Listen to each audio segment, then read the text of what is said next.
There it is. He timed it right. Counting to explode with the left. Oh, and that right, but Davis took off some of the steam of the punch, but still. Welcome to the motherfucking lady. We're covering today's top boxing news. Okay, we'll start with this. Gervonta Davis's title order makes zero sense for two reasons. The World Boxing Association's latest order involving Gervonta Davis and Floyd Schofield makes no sense when placed alongside the organization's own January decision regarding the lightweight title. The WBA Championships Committee officially ordered Davis to defend the belt against mandatory challenger Schofield this week, repeatedly referring to Tank as the reigning champion while citing active title defense rules within its statement. There is just one problem. He's supposed to be a champion in recess. World Boxing News removed Davis from its lightweight champions list in January after WBA President Gilberto Mendoza publicly confirmed the unbeaten star had been stripped and moved into champion in recess status. Understand that when the WBA does something as contradictory as this, it's got to be as a favor for somebody because it actually holds up the division, holds up the world title picture, and why would you be doing that? They labeled him a champion in recess, and that designation is generally used as a form of inactive recognition, allowing a fighter to eventually return and challenge for the title again without going through the rankings. It is not normally used for an active reigning champion still making mandatory defenses. Despite that, the WBA statement issued on Saturday declared the World Boxing Association Championships Committee has officially ordered the mandated lightweight title fight between reigning champion Gervonta Davis and the division's number one contender, Floyd Schofield. So why'd they label him a champion in recess in the first place? Because of the domestic abuse case that is still ongoing, by the way. Gervonta Davis has not yet resolved that issue. For the WBA to give him the green light and come back, the organization, which doubled down by citing Championship Rule C10 regarding mandatory defenses. Champions in all divisions outside of heavyweight are required to defend their titles every 9 months from the date the championship was obtained. The WBA also referenced Rule C13, which states a champion may not compete against any other boxer than the official mandatory challenger within 60 days after the expiration of the mandatory defense period. Again, those are rules applying to an active champion. That is where the confusion begins. If Davis was stripped and moved into recess status in January, why is the WBA now treating him as the active reigning champion still fulfilling mandatory obligations? The timing becomes even stranger given that a rematch between Davis and Lamont Roach had already been widely targeted for August 16th in Las Vegas, following their controversial majority draw in March of the previous year. That first fight became infamous after Davis took a knee in the 9th round and walked to his corner to have a substance wiped from his eye before referee Steve Willis declined to rule the sequence a knockdown. The decision heavily influenced the final scorecards as the result came back as a draw, the first blemish on the Davis record. It immediately triggered calls for an immediate rematch. Mendoza publicly discussed ordering Roach versus Davis again shortly afterwards. However, that order never materialized. Now, the WBA appears to have bypassed the Roach situation entirely while simultaneously restoring Davis to full champion status, despite the January recess ruling. The situation becomes even more confusing if Davis and Roach are already negotiating terms for a rematch behind the scenes. Well, don't be confused, because a rematch isn't going to happen. Lamont Roach is en route to a William Zepeda fight for the vacant green and gold title. Him and Gervonta are not fighting again. So there's nothing to be confused of there. But what is confusing is why the WBA would waffle on what was their own order. What are they doing? There's a funny little acronym when it comes to the WBA. Some people refer to them as We Back Al. Al as in Al Heyman and all of his fighters. That the WBA has long held a dubious relationship with the PBC and their fighters, and they bend over backwards to accommodate them. So when you see the WBA doing stuff like this, It's as a favor to the PBC, a favor to Gervonta because they don't want to strip him outright. The situation becomes even stranger given the circumstances surrounding the January decision. Reports at the time stated Davis had been removed as champion following inactivity and legal problems after an arrest warrant was issued by the Miami Gardens Police Department connected to domestic violence allegations. His last outing came more than a year ago in the controversial majority draw against Roach that included the now infamous kneel-down moment. Now the WBA suddenly appears to have reversed course entirely by restoring Davis to full champion status without any real public clarification. You'll notice that Gilberto Mendoza, president of the WBA, doesn't like the cameras as much as Mauricio Suleiman, so it's even harder to ask him the hard questions and hold his feet to the fire. What the fuck is going on here? What is this? The order itself may still lead to a lightweight fight against Schofield eventually. However, the wording of a WBA statement only created more confusion surrounding a championship situation that already made little sense in January.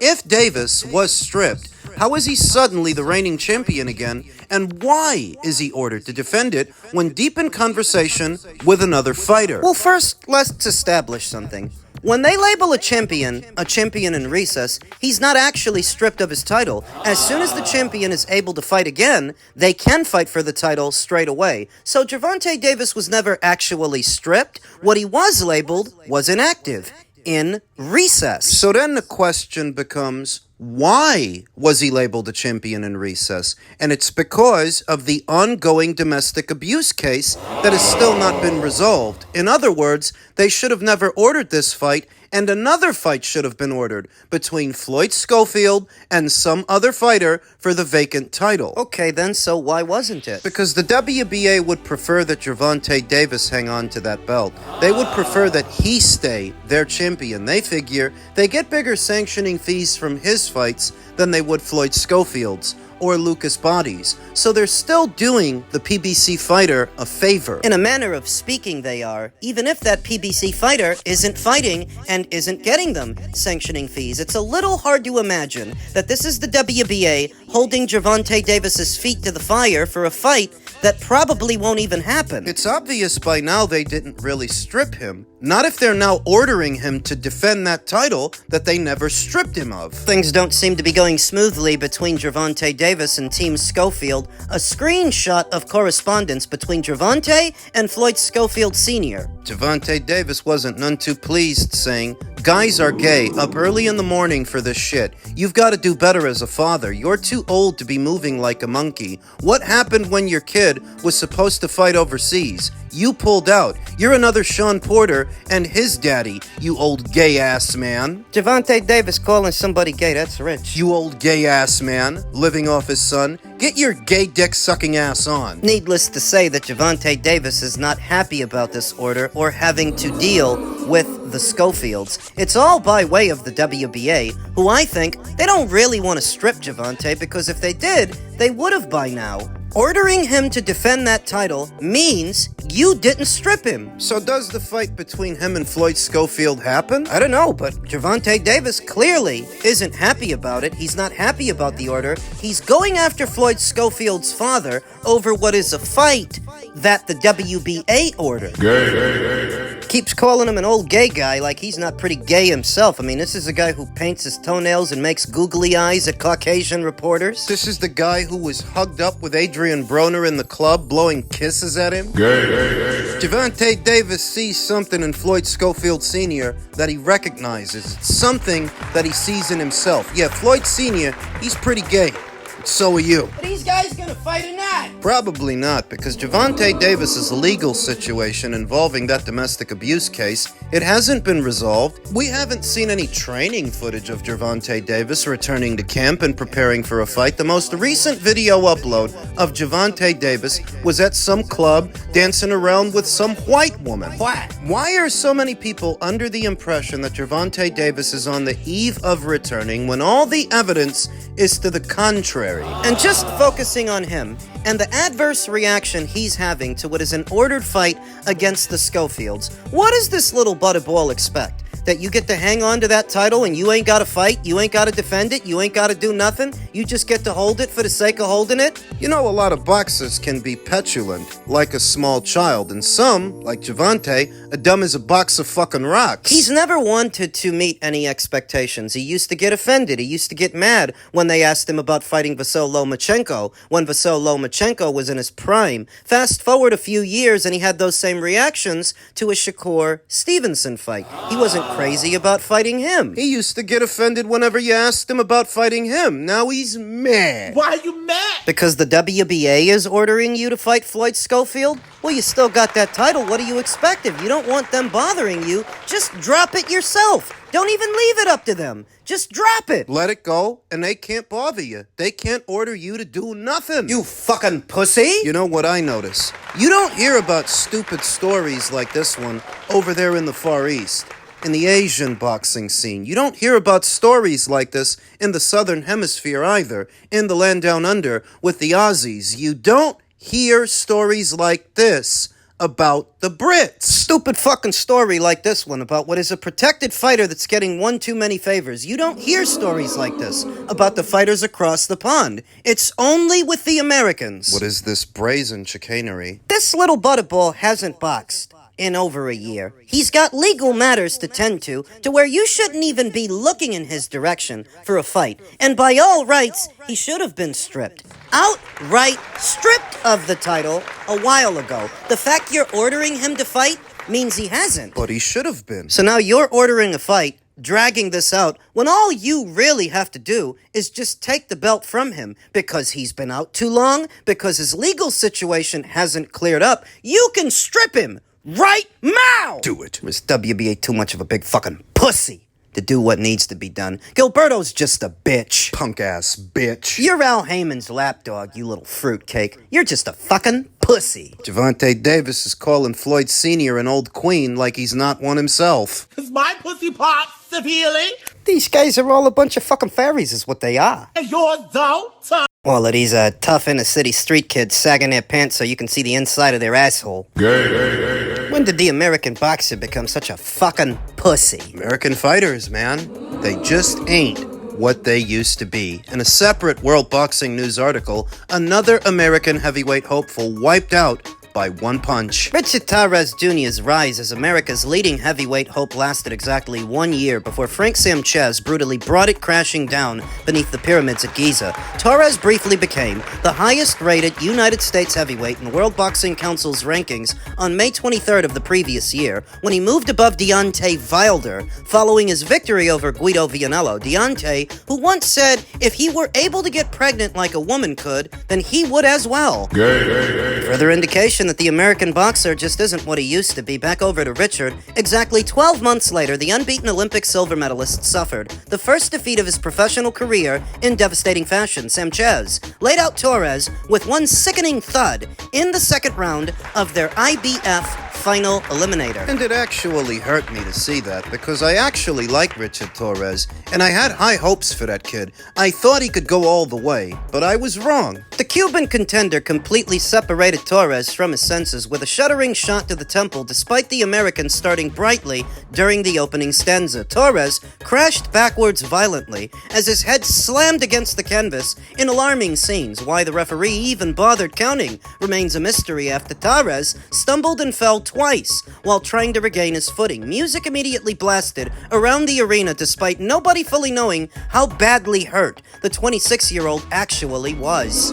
Thankfully, Richard appeared okay beyond visible damage around the eye area. I think his ego and his confidence took a much larger hit than just his body on the night. How does he rebuild? How does he regain confidence just getting caught like that when it happens so fast you don't even really know what you did wrong? What? What do you go back and improve upon? Torres had only just taken over as America's #1 heavyweight prospect after Deontay Wilder's 4,296-day reign at the top of the United States heavyweight picture, finally ending last year. At the time, World Boxing News pointed out how thin the American heavyweight scene had become following knockout defeats suffered by Jared Anderson and several other highly touted prospects. Torres was viewed by many as the next potential heavyweight champion, capable of restoring the United States to the top of the division, that optimism took a brutal hit in Egypt. Torres entered the Sanchez fight unbeaten and full of momentum, but Sanchez represented the first truly elite-level test of his professional career. The Cuban's timing, patience, and punch placement